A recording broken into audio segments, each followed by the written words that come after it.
climate change has been trying to push the envelopes of Africa's sustainability. And it is not a political matter for us.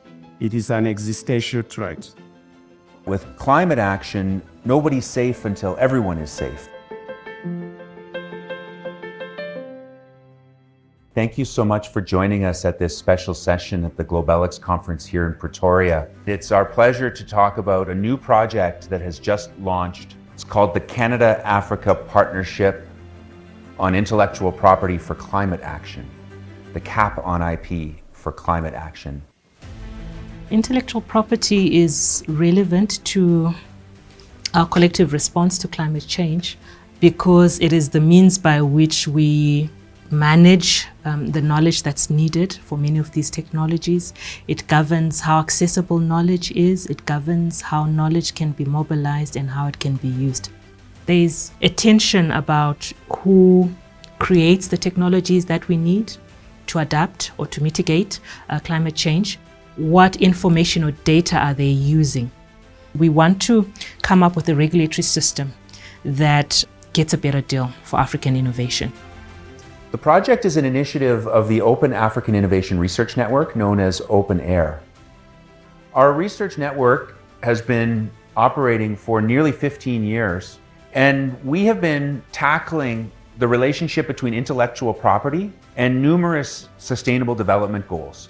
This new project, the CAP on IP for Climate Action, is an opportunity for us to focus on SDG 13 in particular, and the relationship between intellectual property and climate action. What we bring to this project is really a focus on innovation in the context of climate action and IP. Innovation is very important for climate action because you don't only need clean solutions, you need a whole range of understanding on how to govern it. What types of institutions do you need? What types of technologies work in different contexts? So this brings us to the space of the different types of institutional, policy, technological innovation and how to manage it adequately. The first thing we've planned to do is a series of empirical case studies about linkages between intellectual property and climate action on the ground. These case studies are going to take place on the African continent and in Canada so that we can generate insights across different regions of the world in different socioeconomic contexts, in different cultural contexts, different legal contexts, different political contexts. So step one is to gather evidence on the ground about what's happening in different sectors, whether it's water, energy, and food in South Africa, electric vehicles in Kenya and Nigeria, solar energy in Egypt, carbon capture and storage in Canada. Climate change actually traverses every aspect of our social life in terms of our social cohesion, political stability, access to water, access to food, social solidarity.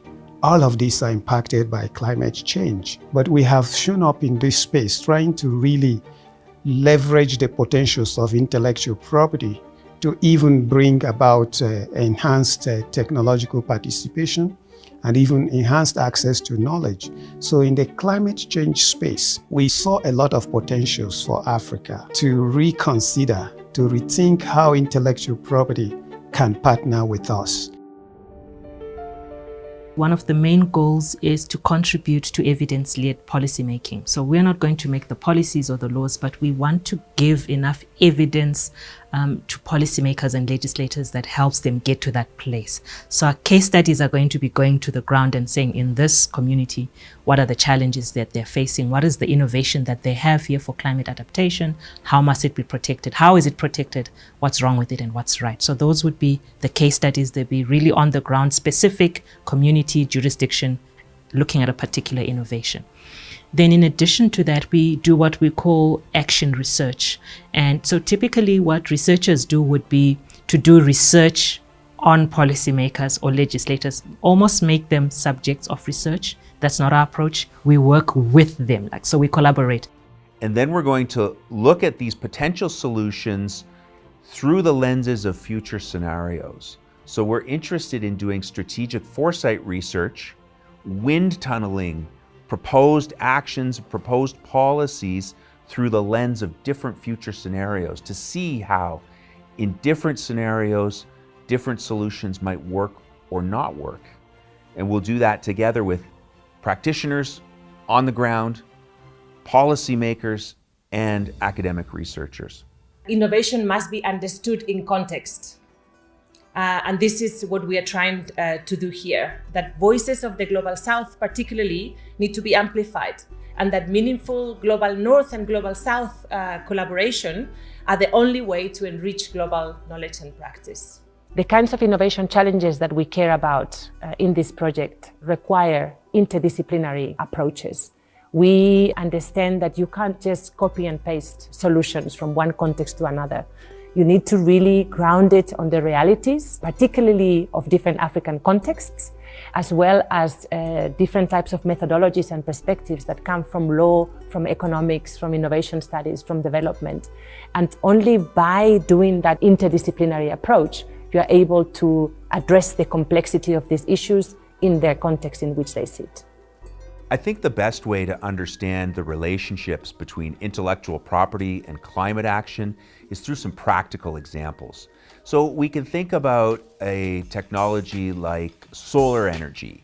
In order to adopt solar energy ubiquitously around the world, or to ensure that technology can be widely adopted, we have to worry about who owns the technology. Which companies have the patents on solar panels? Which countries are those companies based in? And how do those patent rights affect access to the technology that we're talking about? We can also talk about ownership of data and the data that make it possible to run smart grids and transform our industrial energy uses and patterns. Who owns those data? What about trade secrets, confidential information that companies have about technological solutions to the climate crisis? How do we decide when we protect that confidential information, when we protect those trade secrets, and when there's a greater public good at stake so that that information needs to be accessible by everyone, either government regulators or competitors, to ensure that there's fair competition in the marketplace?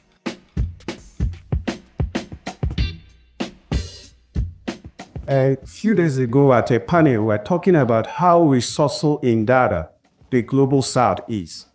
But the technologies are locked up by the Global North. So we should be able to get the sovereignty of our data, use it to negotiate co-creation of knowledge in the climate space. This is important because some people send their drones and digital technologies all over the world, taking information from rural farmers in remote parts of Africa about the movements of insects, the effects of heat on biodiversity. All this information are collected, and then they will use it to engineer technologies and sell them to us. If they lock up all these technologies, and now are we going to lie trust to it, cap in hand, asking them to give us technologies so that we can solve the problem they created? This is morally unacceptable. And therefore, Africa has to really take charge of how to handle this climate crisis through a combination of our own homegrown technology and traditional knowledge systems, and also negotiating at the global level for reparation. You cannot create a problem of which we are victims, and you now generate a technology, and we have to pay for that technology in order to solve that problem. There are going to be a couple of outcomes from this project. One is better policy, evidence-based policy on how to make the intellectual property system work to facilitate rather than hinder clean technology innovation. We are going to make real policy interventions from this project. Our expectation is that we would have had and supported experiential application, how it can be mitigated across industries, how new job opportunities could have been created by way of climate mitigating strategies, how we could change minds about intellectual property rights, how Africa can assert itself in the intellectual property space through new innovation initiatives around climate change. We're going to have funding over the next 7 years to support nearly 100 students working in Canada and across more than 20 African countries to empower that next generation of researchers to pursue their own interests and to really shape the future. Some of these young scholars are going to be coming from our new and emerging researchers group, which is very close to my heart and the hearts of all our steering committee members and hub leaders. And this group provides an opportunity for peer exchange, knowledge exchange, and above all, mentorship by already established senior researchers in the network. The IP for Climate Action project is very exciting for members of the new Emerging Researchers Group. It creates an opportunity for international mobility where they are able to visit other research hubs and collaborate with experienced researchers and peers, leading to co-authorship of journals and other research materials that are related to the open air research areas.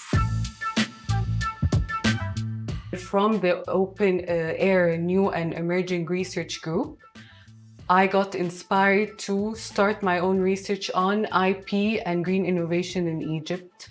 IP actually can incentivize green innovation in ways that it can attract investment. In my career goals, I look forward to be one of the first people in Egypt who takes IP to a whole nother level and find this direct link between IP and green innovation.